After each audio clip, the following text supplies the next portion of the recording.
Hello, all. It's an absolute pleasure to be here with you to share my moments of redshifts. So, there have been plenty moments of redshifts, but I'd like to share a couple of them which I feel have really been very transformative for me. So, the one you see is in this particular picture over here. As I was getting ready to enter into a sea for my first scuba diving expedition. And you can imagine my excitement as I was trying to explore something new which I had never done. It is something similar to what you people are going through. From your college, you're all curious and anxious and excited to get into the corporate world. So for me, similarly, it was just exploring what's there in the deep sea down under. So I had done all my necessary preparations, all the skills, the science, the aspects which I need to know in terms of the right equipments, the knowledge of the sea, the undercurrents, the water, the density, and so on. So I was kind of preparing myself for the entire thing with a lot of practice. And this is actually a swimming pool where I kind of practiced it out before entering into the real sea. That is how the entire thing happens. So it's been wonderful in terms of that redshift and that analogy which I want to share it with you. Like that particular experience of mine when I went or moved from a confined environment of or trying it out in a pool to an actual sea at a depth of 10 meters, 20 meters, where the situations are very different and not controlled. And the preparation I had to go through was quite an amazing, as I had to prepare to understand the entire things of the sea. And the corollary over here is that of an organization as a corporate. So I opted to go to that particular diving site where I thought is the best one, where I could experience the diving in a different manner, with water clarity, visibility, the temperature of water, and so on and so forth. Don't we also go through a similar kind of an exercise when we look at choosing a first organization? Not only you guys, each one of us, when we look into the roles in our existing organization, or when we look at choosing a new organization, a different organization, we do check out certain things in terms of what that organization, that company, that corporate is all about. And we do check various aspects in terms of the organization. However, do we look at culture? That's something which I want to discuss with all of you over here. Yes, friends, culture. And culture is something gets created. In fact, right now between us, there's a culture which is being created. This culture is default culture, but there's a way, a mechanism where we can choose to create a culture by design. So organizations typically create a culture by design or by default. And why is culture important for an organization? Like it said, culture eats strategy for breakfast. Not only that, culture actually has the operations, the sales and marketing, and the entire brand by dinner if not taken care of.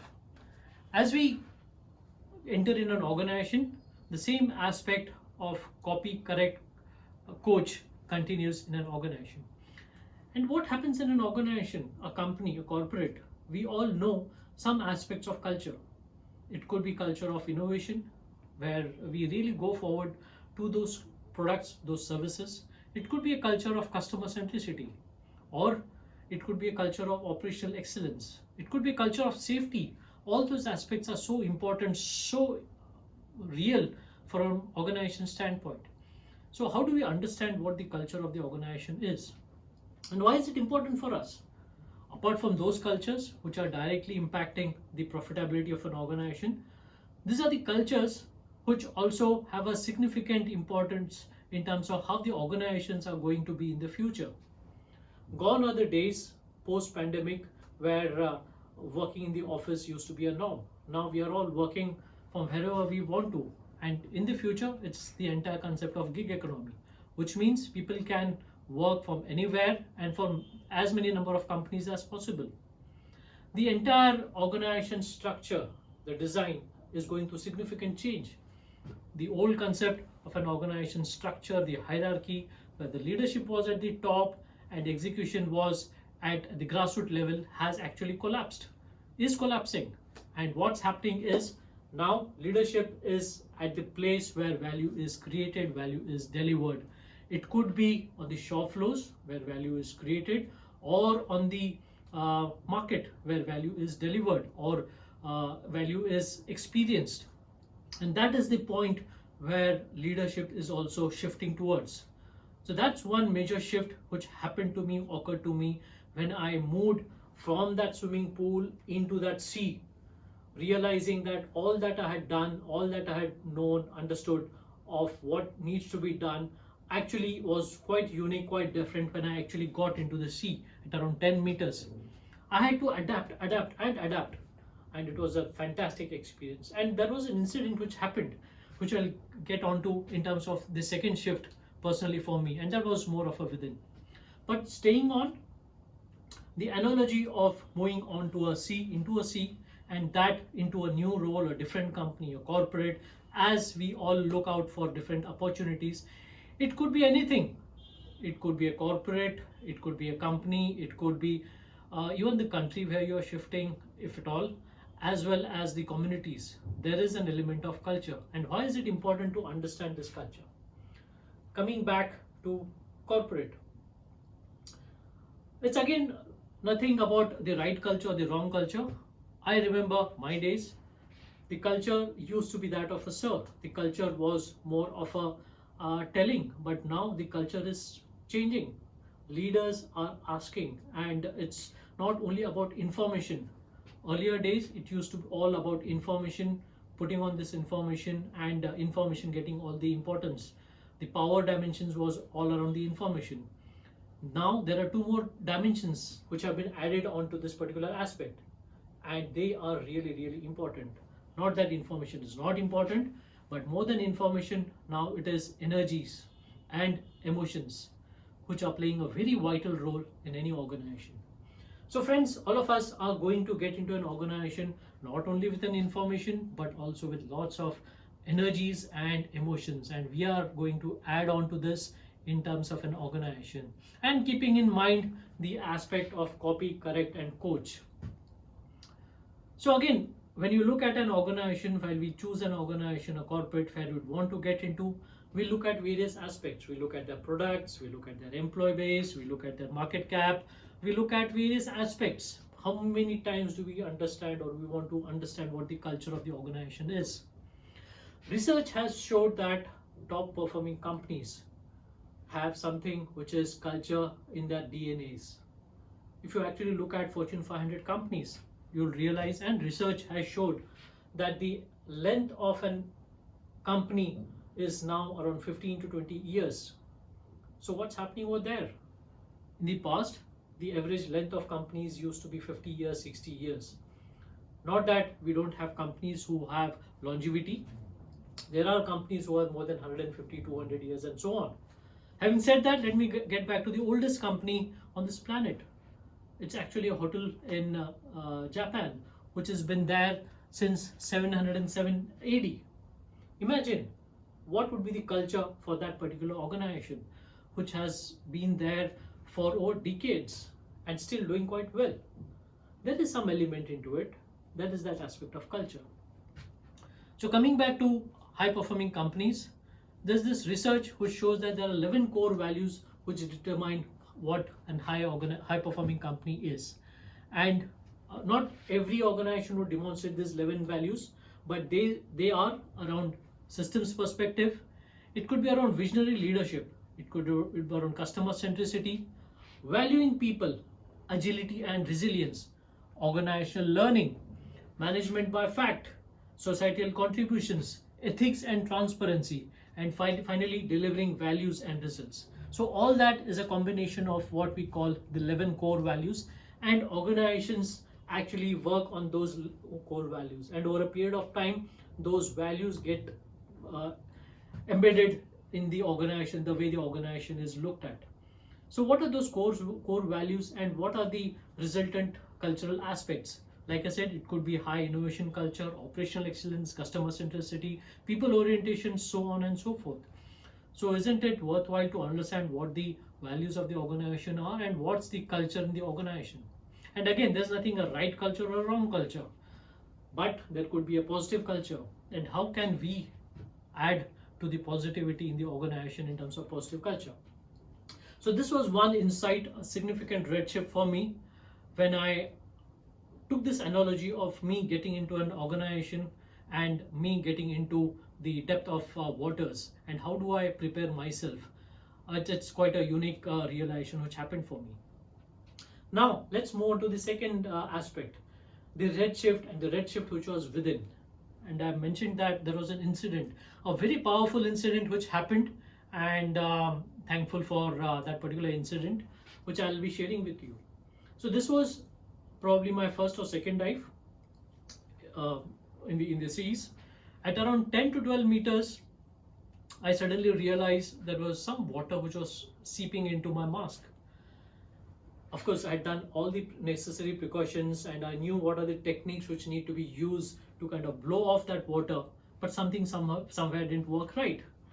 So I was down there and I was there with a buddy. So diving, normally you do this diving with a pair. So me and my buddy, both of us were together, and fortunately we also had a trainer, but the trainer had moved a little ahead and my buddy had also moved ahead. So that was the time when I thought that, okay, this situation is slightly more serious. I thought that I needed some help, and that is when I wanted to call out to my buddy, who also happens to be my best friend. So it's simple word like a hi. I wanted to call him, drag his attention because I was in need of help, but I couldn't. Obviously, voice can't be heard under the water, and we are not using the microphones. So that was a moment where I wanted help, and I realized the importance of that single word hi. And as few seconds passed on, I also realized that the air was also becoming scarce and scarce, and that is when I realized the importance of breathing, the way we breathe normally and we take things for granted. Fortunately, and that was that redshift moment for me, and that is when I started exploring, looking within, simple things like breathing, simple things like calling somebody, responding. Then I wondered how many times it would have happened that people have called me and I have not even bothered to look at them, or not even was aware of what's happening. So that was a redshift for me, and that was more from within. So what are our values? And the values not change significantly, but the intensity of those do change. For example, during pandemic, we suddenly realized the importance of survivability, and we started doing all those things which were important. So similarly, those values which are important, from, for example, honesty, integrity, passion, and so on, will continue. So how much are we reflecting on our own values, and why is it important?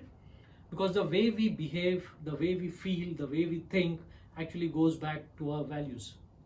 And that is where I realized that the way I was feeling, now when I'm sharing this with you, the feeling at that point of time was that of fear, because I could sense fear, I could sense desperation.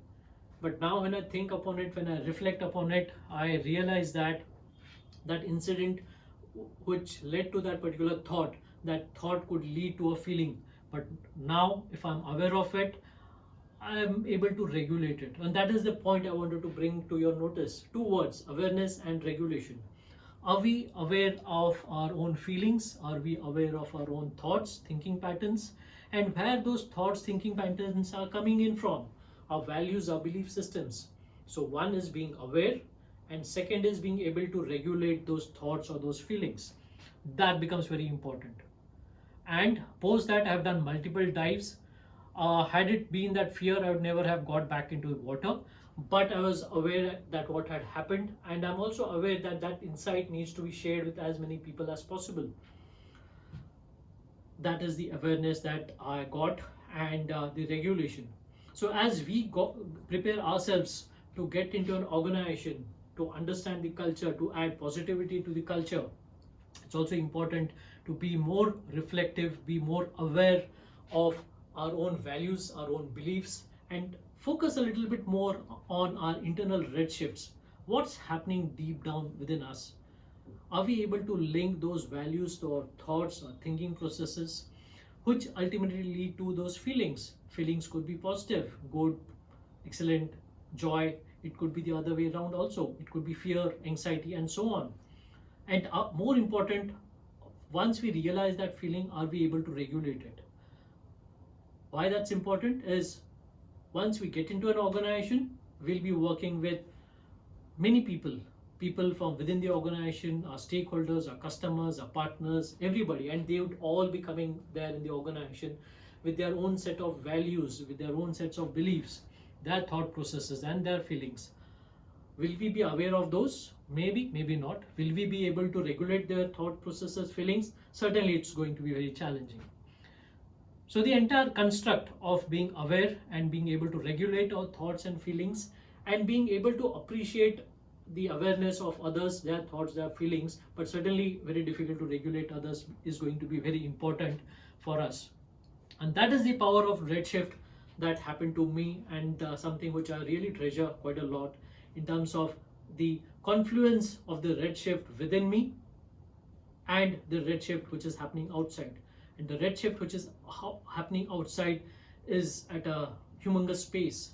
The intensity is simply amazing. The rate at which things are changing are outstanding. And in that, what is the best way to cope up with those red shifts happening outside without affecting us from within, is to focus on the red shifts which is happening within. If you are able to be aware, if you are able to regulate it, we are in a much better position, much better situation to deal with the red shifts which are happening outside. Those red shifts may be in the corporate, maybe in the organization, maybe at a cellular level or a cosmic level. But that red shift within helps us to understand the situation, adapt to that situation, and respond, not react to that situation.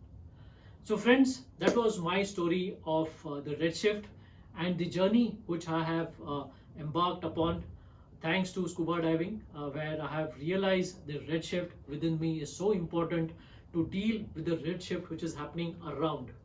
I hope you found it helpful, and I'm sure that you will find your own red shifts and how you can leverage the internal red shift and get the necessary blending with the external red shift to further enhance the possibilities.